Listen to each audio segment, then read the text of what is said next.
Se la pasaban peleando entre los ambientalistas y los productivistas del mismo partido. Había gente que, qué sé yo, un culfas que te decía hay que promover la minería y el gas, y tenía después gente de la ecología y el ambientalismo que te decía de ninguna manera vamos a hacer minería abierta ni en San Juan ni en Chubut, vamos a acompañar las poblaciones, que esto, que ello, y el agro no, porque el glifosato y compañía. Entonces no se podía hacer nada. Estaban presos de esa discusión. La Argentina quedaba subsumida en el subdesarrollo y en la imposibilidad del crecimiento. Si queremos industrializar de manera sustentable la Argentina, no podemos apostar, no se enojen los muchachos de la industria textil, pero competir contra las mega fábricas de Asia y de China en particular en la confección de ropa es una quimera. Ahora, industrializar el cobre o el litio es algo posible si le damos algunos incentivos a estas empresas que hoy no existen en sectores que hoy no tenemos, donde no estamos. O sea, es todo para ganar. Hola amigos, ¿cómo están? Bienvenidos a una nueva entrevista aquí en Política Analizada. Mi nombre es Julián Galeano y hoy tenemos el placer de recibir por primera vez a Antonio Aragre. Antonio, un gusto, gracias por venir. ¿Cómo estás, Julián? Con cafecito, listos para charlar. Cortadito, estamos como queremos. ¿Siempre con café o con agua, mate? No, depende. Había almorzado medio tarde, entonces el cafecito era como que me venía interesante. Es un horario momento. crítico el posalmuerzo, por lo menos para Por mí. la modorra, ¿viste? Pero no, tampoco me gusta tomar mucho café. Vos sos mucho más joven que yo, pero viste, con los años el café después te va haciendo un efecto que a la noche te cuesta más dormir, y yo ya de por sí que trabajo bastante de noche, entonces llego tarde a casa y hasta que bajo a una temperatura emocional lógica para conciliar el sueño, pasa tiempo. Si a eso le agrego café, a las 3 de la mañana me agarrás despierto. ¿Salís muy cargado de Duro de Domar, por ejemplo? Hay días y días, pero en general ya el mismo hecho de estar atento al debate, a los comentarios, a los informes, hace que vos estés con tu sistema de alerta medianamente conectado.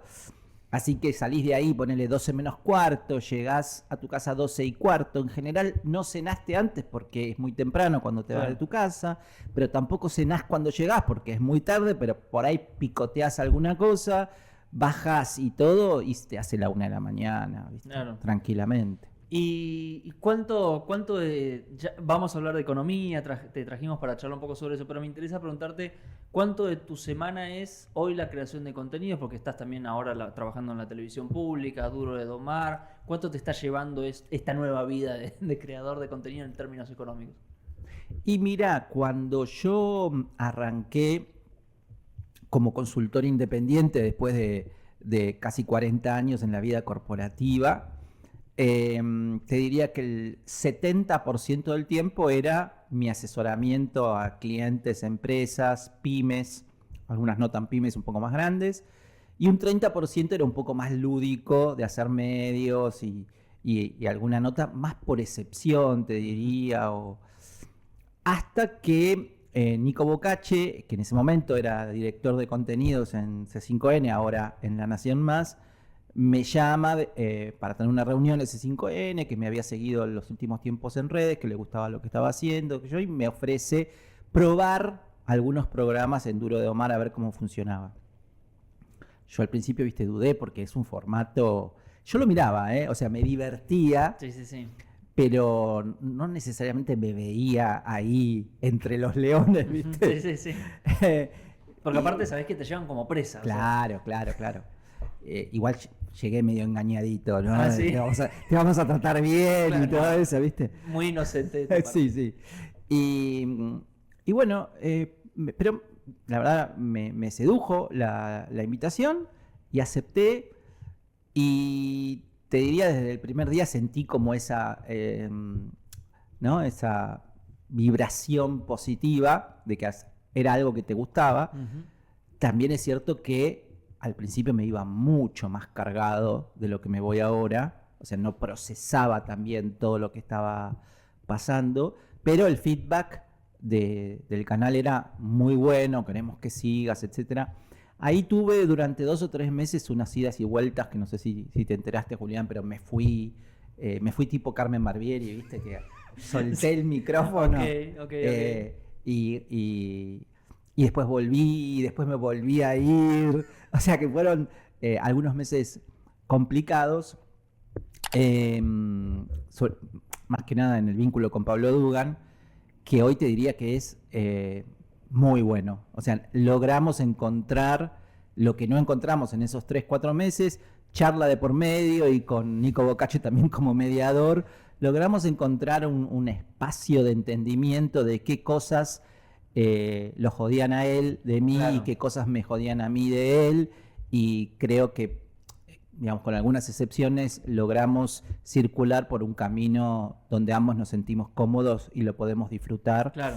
y eso está bueno, ¿no? Sí. Donde se entienda que es un show Es en un show, parte, más allá de exactamente. las ideas. Exactamente. Y entonces hoy te diría que es más un 60-40, un 60% de mi energía y mi tiempo están puestos más en los medios, y un 40% en el laburo de asesoramiento y presentaciones a empresas y consultoría. Bien, perfecto.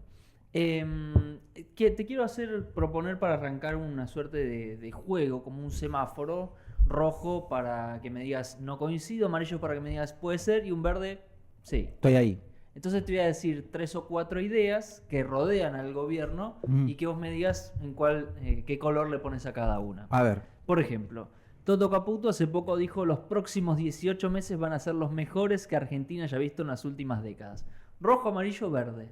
No, estoy en verde. Estoy Verde. en verde, y más que nada, no sé si tuvieron la oportunidad de ver la entrevista que le hice el miércoles para Economistas, el programa que tengo en la TV pública. La verdad que fue una clase que dio el Toto, pero muy fundamentada, con muchos datos. Fui muchos años profesor, además de economista. Me dediqué un tiempo a la vida académica, pero además como ex CEO, viste, soy muy data driven. O Sí, sea, sí. si querés que te apruebe algo, si querés convencerme de algo, show me the Toda la money, evidencia, show me the date. De data, no de date, perdón.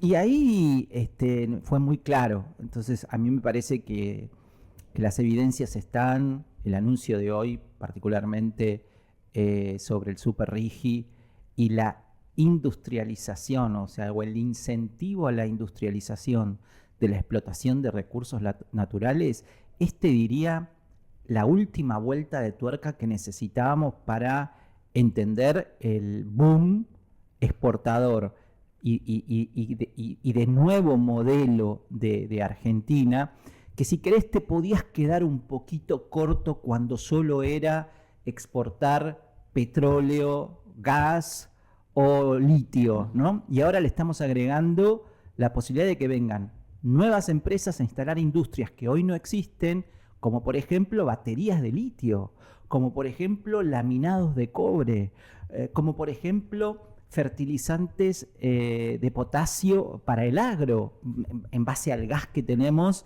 Digamos, es un pasito más a convertir eso en fertilizantes. Y creo que ahí es donde vos empezás a encontrarle un montón de respuestas, a decir, bueno, pero no es que vamos a ser un país netamente exportador de materia prima, que no estaría mal, sino que además estamos, como lo hicieron Australia y Canadá, promoviendo procesos de industrialización en esas materias primas que tenemos abundantes, eficientes y competitivas.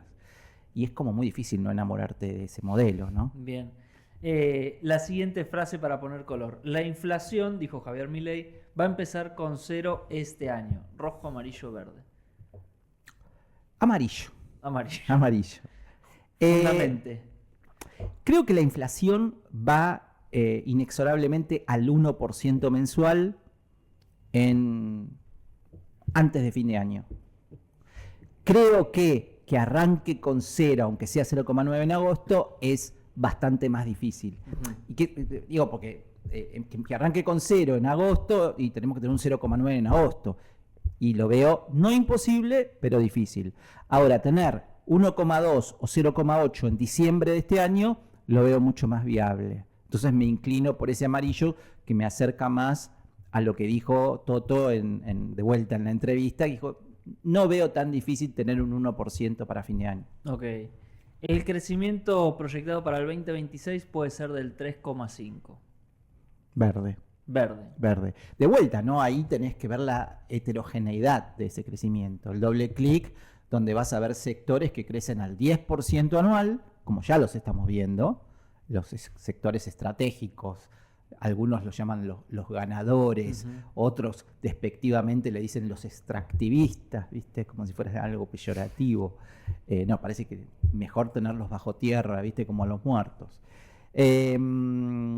Seguramente en los sectores más vinculados al mercado interno y menos a la exportación, como pueden ser la construcción, la industria manufacturera, el comercio, y bueno, ahí puede ser que crezcan a una velocidad más cerca del 2% anual, que igual me parece que está bueno. O sea, los países que les va bien no crecen al 7 o al 8% anual, salvo en algunos casos China o India, donde va incorporando de esos 1.000 y pico de millones de personas que viven ahí, con que incorporen un 1 o 2% a la clase media, tienen un boom de consumo. Sí. En países, digamos, con una población o con una pirámide demográfica más normalizada como tenemos nosotros, lo normal es crecer en la mayor parte de los sectores vinculados al mercado interno un 2 o un 3%. Nosotros tenemos la suerte de tener otros sectores que van a empezar a motorizar la economía, que crecen a una velocidad mucho mayor.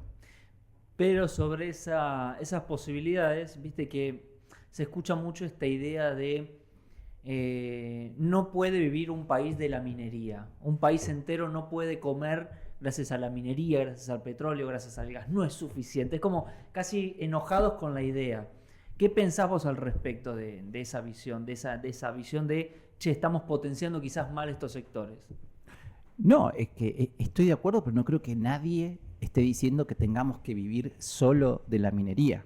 Lo que estamos diciendo es, mira, en Argentina se privilegió en los últimos 20 años las actividades vinculadas al consumo y al mercado interno, con todo tipo de prebendas que te puedas imaginar y protecciones comerciales cerrados a las importaciones y haciendo que la gente tuviera que pagar las cosas el doble o el triple de lo que valen. No nos sacó de la pobreza, ni nos hizo más ricos, ni hizo que la Argentina pudiera crecer más que otros países. Entonces lo que estamos diciendo es, y encima ese modelo se autolimita en el tiempo, porque para poder sustituir sistemáticamente las importaciones que necesitas de materia prima y productos intermedios, cada vez necesitas más dólares y cada vez exportás menos, porque tu modelo se basa en incentivar el consumo interno y el mercado interno. Entonces entras en lo que hemos conocido durante los últimos 20 años como la restricción externa, es decir, no podemos crecer más rápido porque no generamos la cantidad de dólares que necesitamos.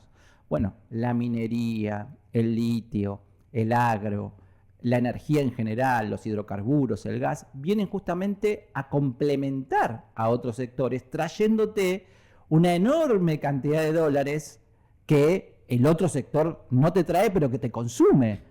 Entonces te soluciona una enorme falla que tenía la Argentina, que era la de autolimitarse en su propio crecimiento industrial. Entonces, en lugar de verlo como como algo que te resta, habría que verlo como algo que te suma. El problema, yo creo que el enojo, es porque no lo pudieron hacer. Porque no lograron los consensos internos, se la pasaban peleando entre los ambientalistas y los productivistas del mismo partido. Sí. Había gente un Culfas que te decía, hay que promover la minería y el gas, y tenía después gente de la ecología y el ambientalismo que te decía, de ninguna manera vamos a hacer minería abierta ni en San Juan ni en Chubut, vamos a acompañar a las poblaciones, que esto, aquello, y el agro no, porque el glifosato y compañía. Entonces no se podía hacer nada. Estaban presos de esa discusión. La Argentina quedaba subsumida en el subdesarrollo y en la imposibilidad del crecimiento. Lo que logró este gobierno es ni más ni menos que destrabar ese bloqueo con un cambio cultural que empezó por el modelo económico de que no se puede vivir con déficit fiscal permanente, que no podés gastar más de lo que te entra, de que la inflación es el peor de los males, pero que se complementó con una serie de políticas de incentivos a sectores que estaban muertos, literalmente bajo la tierra, muertos. Bien. ¿Hablo mucho? No, estás perfecto. Si no me dicen. ¿Cuántos años estuviste, venís del sector privado como CEO? ¿Cuántos años más o menos? O sea, yo estuve literalmente 37 años en la misma razón social empresaria, pero la empresa se fusionó, se vendió y se compró por otros dueños en 3 oportunidades distintas, Claro. con los cuales es como si hubiese cambiado 3 veces de trabajo. Y Aracre porque siempre estuvo ahí. siempre perduré. Lo que sí te puedo decir es que los últimos 20 de esos 37 fui CEO para América Latina de una de las corporaciones de la agribusiness más grande del mundo, que es Syngenta, que en los últimos 3-4 años de esa estancia o de esa estadía mía estaba en manos de los chinos. Pero todo el anterior tiempo fue una empresa abierta a los capitales y con su casa matriz en Suiza y de origen suizo. Después fue comprada por los chinos. Y tomando tu experiencia, tantos conocidos del mundo del liderazgo, de CEO, del mundo inversor, ayúdanos a entender qué miran los inversores globales para invertir en un país. Porque a veces la discusión, el gobierno muchas veces promociona baja el riesgo país y en la calle la discusión es ¿y esto en qué me afecta o en qué me cambia o por qué esto es relevante en el tiempo? ¿Por qué es relevante el riesgo país y qué es lo que ve un inversor para decir, bueno, confío en un país como por ejemplo en este caso Argentina para ir e invertir? Mira, el inversor lo primero que ve es si existe o no existe una oportunidad de negocio, ¿sí? Para que exista una oportunidad de negocio única en un país donde al inversor no le quede muchas alternativas de comparación y diga, no, tengo que ir a este lugar porque esa oportunidad está ahí y no hay en otro lugar, te diría que las tenés que buscar como una aguja en un pajar, esas oportunidades, porque en el mundo básicamente hay de todo en todos lados o en bastantes lados. Ahora se está dando algo particularmente beneficioso para la Argentina en los últimos años, que es una crisis energética. Y entonces ahí lo que vos empezás a ver es que los recursos naturales que nosotros nos negamos a explotar durante décadas, como puede ser el cobre en la minería, el litio dentro de las nuevas litio, urano y todas estas tierras raras que empiezan a demandarse, el gas en el sur, el petróleo en Vaca Muerta,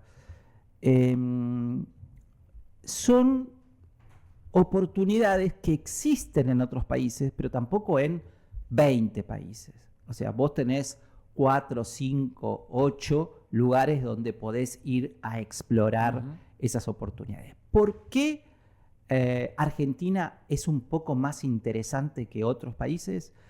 Bueno, porque en principio tenemos una población chica, tenemos más capacidad de exportación que otros países, tenemos un capital humano interesante que hemos formado durante muchos años y ahora este gobierno le ha agregado algo fundamental, que es decir, che, mira, nosotros no fuimos muy amigables con los inversores durante los últimos 30 años, desde el cepo a unas cargas impositivas terribles. Entonces, para que te sientas confiado y no tengas miedo, yo te voy a dar un régimen especial para grandes inversiones, donde te garantizo menos carga fiscal y un sistema o régimen cambiario único y peculiar y protegido y blindado por los próximos 20 años, de manera tal de que vos puedas importar, pagar tus regalías, girar tus dividendos o lo que fuera. En ese marco blindado, la Argentina se convierte en una niña bonita a los fines de calificarse como elección para un inversor. Ahora, después vos tenés otros segmentos donde Argentina compite de igual a igual con muchos otros sectores, ¿no? Entonces, ¿por qué van a venir a hacer esto? Un poco para referirme al Super Rigi, que fue anunciado hoy. ¿Por qué alguien vendría a hacer laminado de cobre a la Argentina y no en un lugar donde ya estén haciendo laminado de cobre? ¿O por qué van a venir a hacer baterías de litio? Si en Brasil hay unas plantas fabulosas para hacer baterías de litio, o incluso en Asia. ¿O por qué van a hacer una planta de fertilizantes acá si también hay gas en Rusia o en Ucrania? Entonces ahí vos sí tenés que empezar a decir lo que se llama las ventajas comparativas, no competitivas, comparativas entre las naciones, es decir, ¿qué tengo que ofrecerle a un inversor para que decida venir acá y no a India? O acá y no a Brasil. ¿Sabes qué?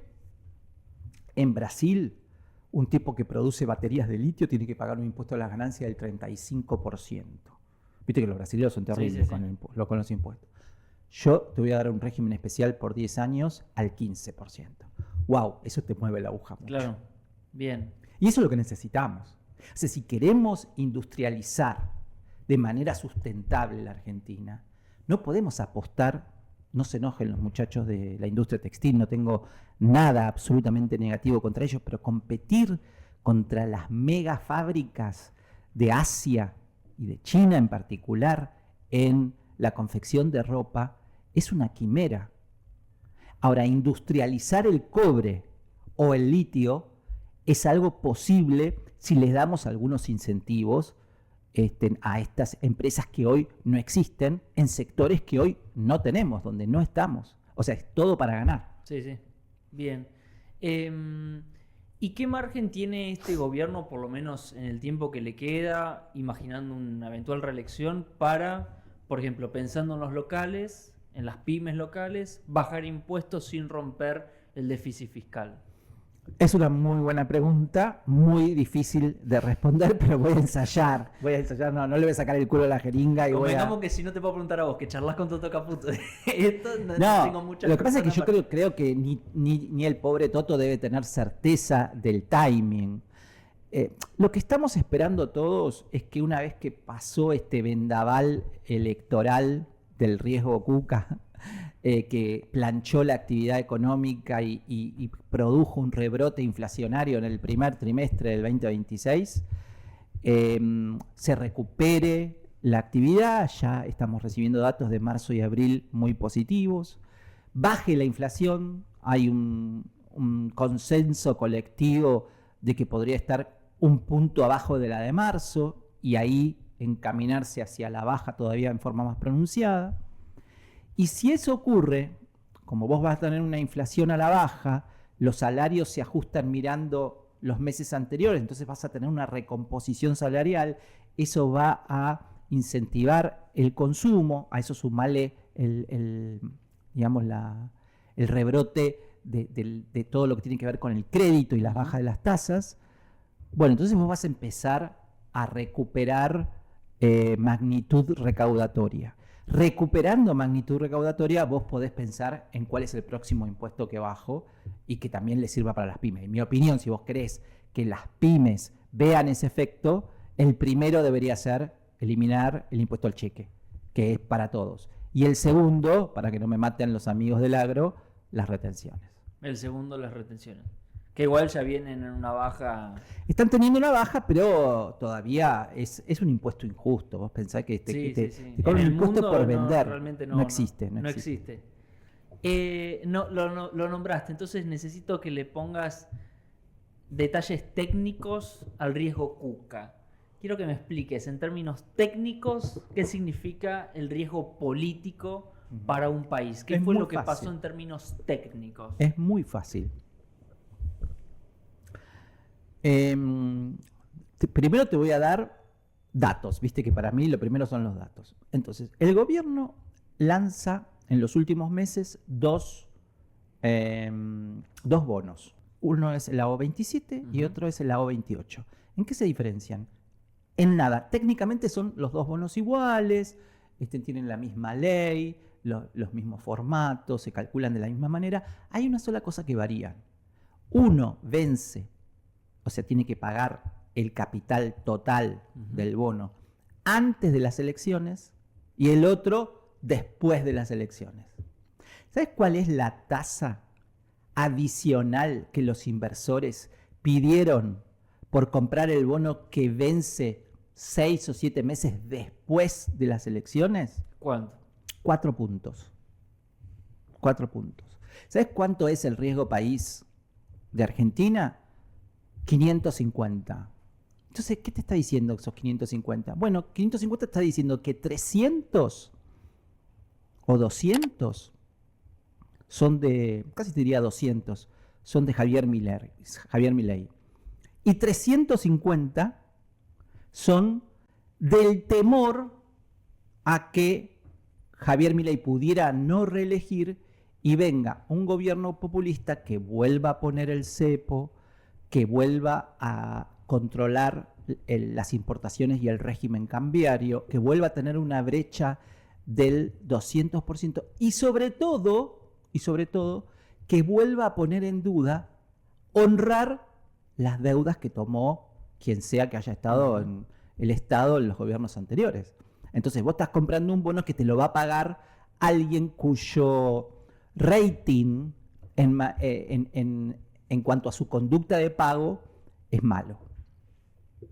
Por eso ves a tantos economistas peronistas decir como de golpe hay que honrar las deudas, que no hay problema con eso. No sé si tanto, ojalá hubiera tantos. Por lo menos hay 3 o 4 algunos que se quieren diferenciar y dicen los peronistas tenemos que aprender que no puede ser que el mercado siga teniendo miedo y eso habla de nuestra reputación. Y sí, mi ciela, habla de tu reputación. Qué bueno que por lo menos lo veas, pero tenés que hacer algo con eso, no simplemente declamar, sino decir, bueno, ¿cómo voy a honrar esto que estoy diciendo, no? Vas muy seguido a Duro de Domar y los debates son muy intensos. Lo que te quiero preguntar en base a esa experiencia mediática que estás teniendo, ¿crees que se puede encontrar consensos básicos en algunos puntos sobre cómo tiene que ser el manejo de la economía y después decir, bueno, nos diferenciamos capaz en el cómo o en los tiempos, pero consensos básicos, por ejemplo, déficit, bueno, sí, no, ¿cómo la ves a esa? Y está peleado, digamos. Hay algunos que se dan cuenta de que hay una batalla cultural ganada sobre el tema del déficit y son como muy cuidadosos y te dicen, no, yo no estoy hablando de déficit, estoy hablando de subir los impuestos, ¿viste? Porque esa es la otra. Okay. Digamos, ahora, déficit no, pero subamos los impuestos. Sin ver que ok, pero Argentina está lejos de tener una competitividad razonable para poder seguir exportando, que es lo que necesita justamente para poder traer las divisas, generar trabajo, empleo, crecimiento. Y si vos metés más impuestos, vas a restarle competitividad a las empresas y a la actividad económica. Uh-huh. Así que por ese lado tampoco es. Entonces se encuentran medio como con un corset narrativo que se les dificulta mucho. Por eso algunos prefieren no descartar el déficit. Es decir, che, hay muchos países que tienen déficit. Entonces, de hecho, hace poco... Francia, Estados Unidos. Sí, pero una frase de Victoria Tolosa Paz, que no me acuerdo, que dijo algo así como... Déficit no, pero con la gente adentro, algo así. Bueno, pero son todas esas declamaciones que vos decís, sí, bueno, qué sé yo. Pero quiero adelgazar, pero no tomaros en pic. No sé. Claro, pero no hay posibilidad de llegar a ciertas cosas como, por ejemplo, bueno, aguante el RIGI. No, a eso voy. Yo creo que vamos a tener un test ácido interesante con el Super RIGI. Okay. Porque todos los últimos 18 meses, el lamento boliviano peronista fue: el RIGI es para el extractivismo, explotan los recursos naturales, se los regalan a los extranjeros y acá no queda nada y no genera empleo y son sectores... Bueno, ahora vos tenés este Super RIGI que lo que te dice es: queremos industrializar la explotación de los recursos naturales. Al cobre, agregarle laminados. Al litio, agregarle las baterías. Al gas, meterle la producción de fertilizantes. Es el sueño húmedo del peronismo. Que no lo hayan podido hacer es otra cuestión. Yo los quiero escuchar a ver con qué argumentos se van a oponer. Escuché ya algunos, no te puedo decir de dónde, porque si no los mando al frente. Pero vamos con el contenido, a ver. Sí, pero yo hubiese preferido que se los den a los empresarios argentinos, no a los extranjeros. Entonces, yo que no tengo a mí me da lo mismo de dónde viene el capital. O sea, bueno, siempre que venga de orígenes lícitos, ¿no? Claro, sí, sí, Pero sí. después, si es alemán o es chileno, no me importa. Entonces yo a esta persona la pincho un poco y le digo, es peronista y es bastante anti-Galperín. Como todo buen peronista. Claro, yo, viste, me la paso defendiéndolo Sí, a sí, sí, Marcos. sí, sí. No lo conozco, No. Nunca lo traté, pero me parece que más allá de las críticas y más cosas que podamos hacerle, me parece un tipo brillante que construyó una de las empresas más importantes del mundo. O sea, ahí no se le puede negar el mérito de eso. Entonces, pero como ellos se la pasan denostándolo, le digo, tenés más simpatía por Galperín que por Elon Musk. Bueno, en cierta manera sí, pero depende. O sea, es como que los vas... Encarrilando y no pueden salir de... Sí, se les complica narrativamente la Pero cosa. fuera del aire, ¿hay posibilidad de llegar a ciertos consensos? Y bueno, che, mira, yo al aire no lo puedo decir, Sí, pero sí creo, por ejemplo, importaciones. ¿Hay algún consenso mediano en qué hacer con tema importaciones? no sé si sobre los conceptos, pero sí sobre la discusión. Vale. Fuera del aire se puede charlar.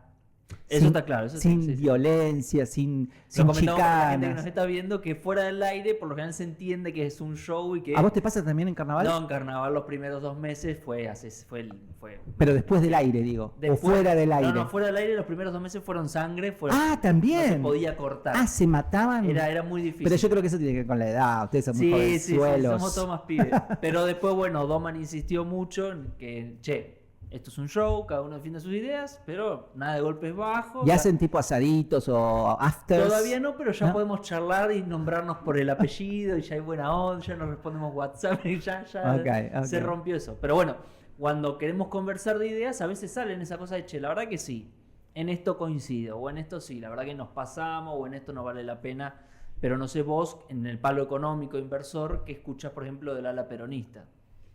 Sí, como te digo, se puede charlar un poco más, te pueden escuchar y vos los escuchás a ellos, pero hay un sesgo ideológico muy importante. Yo creo que la verdadera y la más interesante discusión no es entre los liberales y los peronistas de debate de carnaval o de duro de domar o de donde sea, sino que me parece que lo más interesante es meter a ese 30% de gente que no es ni peronista ni liberal, que está completamente despolitizada, que mira poco streamings y poca televisión, pero que vota y que vive el día a día, vive la realidad, la vivió antes, la vive ahora, sabe de las dificultades, pero también sabe de las falsas promesas y un montón de cosas.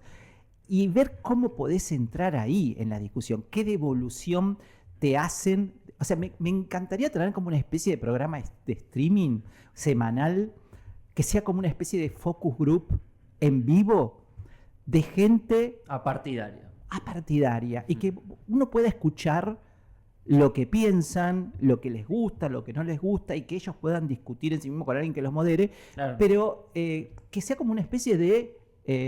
Viste que se habla mucho de los, Sí, de los sí, focus sí. groups. Bueno, pero ¿qué dice la gente que no pertenece a ninguno de los dos lugares comunes que conocemos en materia política? O sea, ves que hay que... Yo creo que ahí se gana o se pierde una elección. No, eso está Porque claro. después, viste, los grupos, los núcleos duros son 25 o 30% de un lado, 25 o 35% del otro. Lo que logró el presidente Milei fue sacar el 57% en el balotaje en el 23 y el 41% en el 25.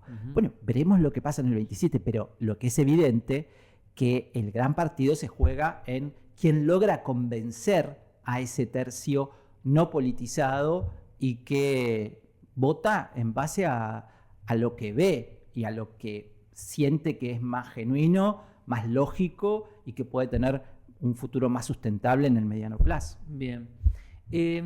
¿Cómo estás viendo la relación de Javier Milei con los empresarios argentinos? Hace poco fue el foro de Yao Yao, no fue. Fue Toto.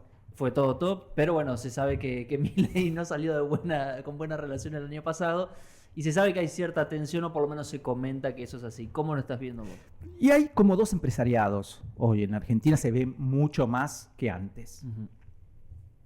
Digamos, están los viejos capitostes, digamos, ¿no?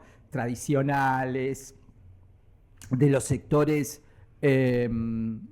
digamos, como pueden ser más industrializados.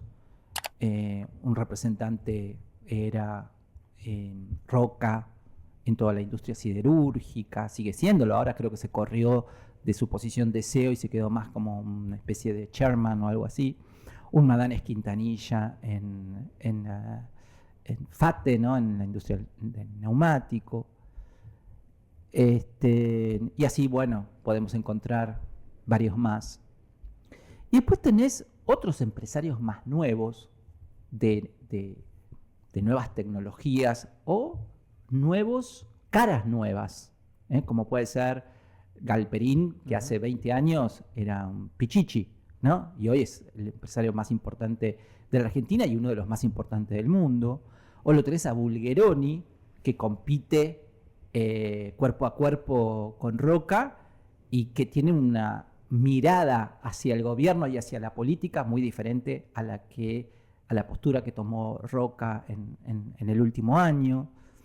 Y así podríamos decir varios más, ¿no? Pero entonces me parece que la gran novedad es que ya no tenemos una burguesía o un empresariado encolumnado masivamente a favor o en contra del gobierno, sino que depende su modelo de negocio si se siente más cómodo con estas políticas o con las viejas políticas. Y cuando digo las viejas políticas no necesariamente hablo del kirchnerismo, claro. Tal vez hablo de una política más conversadora, donde las licitaciones sean más charladas, donde los negocios puedan conversarse más, que es todo lo contrario a lo que quiere hacer este gobierno, donde si tiene que perder Roca porque ofreció un precio un poco más alto que otro, va a perder. Y no hay nada de malo en eso, por más que él se sienta individualmente atacado, y será que después ganará otra. Pero bueno, ahí está, en la competencia está donde gana la gente. Claro. ¿No? Eso es básicamente la cuestión. Así que te diría que me parece que el empresariado está dividido. Digamos, hay una grieta dentro de los empresarios. Y por último, Antonio, para cerrar. ¿Ahí viene la difícil? Ahí viene, sí, es la pregunta que en la que yo estoy como mambo personal y siempre me gusta preguntar. ¡Apa!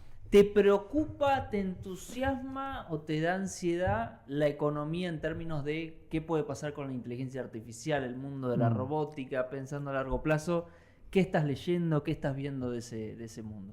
Es muy interesante la pregunta, sobre todo porque se la haces a una persona de 60 años que uno podría decir, ya se te pasó el tren, querido, a vos para la inteligencia artificial. Cosa que no creo, en absoluto. Vos sabés que el otro día me puse a hacer un laburo, estaba aburrido el fin de semana, creo que llovía y no podía salir a correr o qué sé yo, y quería hacer un hilo de tweets con una estadística larga de varios indicadores que me muestren cierta correlación del círculo virtuoso en el orden macroeconómico. Entonces, tipo de cambio, actividad económica, tasa de pobreza, tasa de actividad industrial, bueno, eran como 4 o 5. Incluso si a alguien le interesa lo puede buscar porque dije, no lo voy a hacer de la manera tradicional, que es entro a la base de datos del INDEC,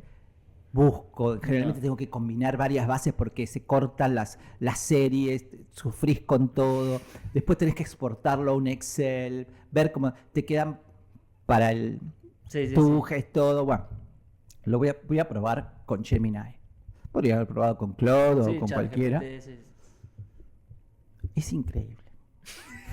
Te juro, me asusté. ¿Lo estás descubriendo recién ahora?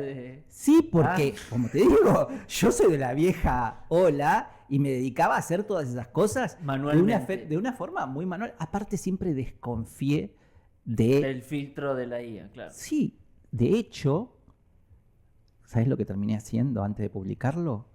Corroborar los datos. No, está bien, sí. Porque yo decía, ¿Quién me Viste que cuando asegura le que preguntás este algo al dato- chat GPT, te contesta en 5 segundos. Ujú. Acá tardaba a veces 1 minuto y medio. Dije, ya no es tan rápida, dije, ¿viste?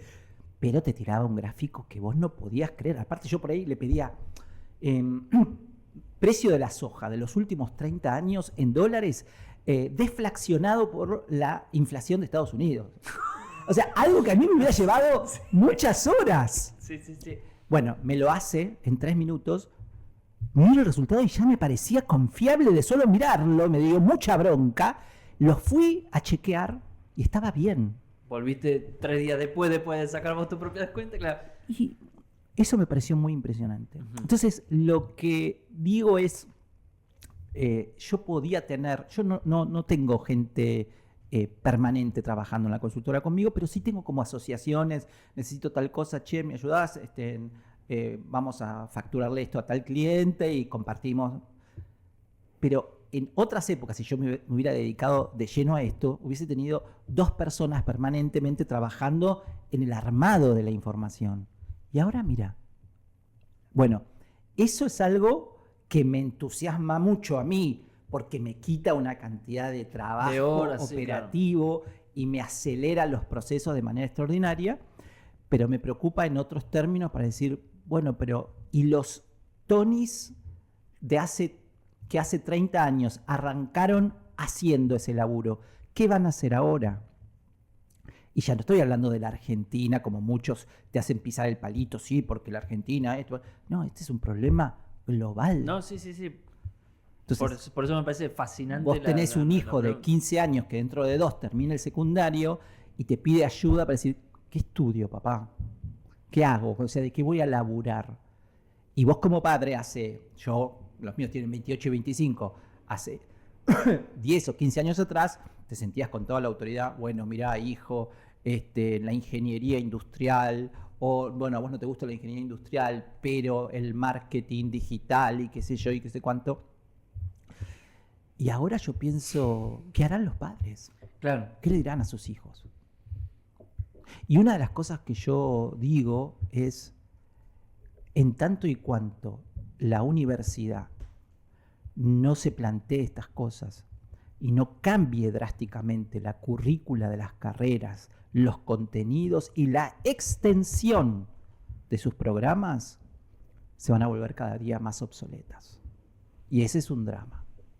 Es un drama porque yo no veo a las universidades con la capacidad y la plasticidad para autotransformarse en un corto tiempo. Son estructuras burocráticas, llenas de burócratas, Ujú. de gente interesada en mantener el statu quo de las cosas, y en ese contexto la capacidad de transformación es nula. Sí, sí. Y con la IA avanzando a pasos agigantados, la universidad no sabe por dónde arrancar. Correcto. Bien. Bueno, seguiremos investigando ese tema. Con mucho gusto. Muchísimas gracias por venir. Un placer Gracias a vos. recibirte. Gracias a vos por estar ahí del otro lado. Recordá suscribirte, activar la campanita y nos vemos en la próxima entrevista aquí en Política Analizada.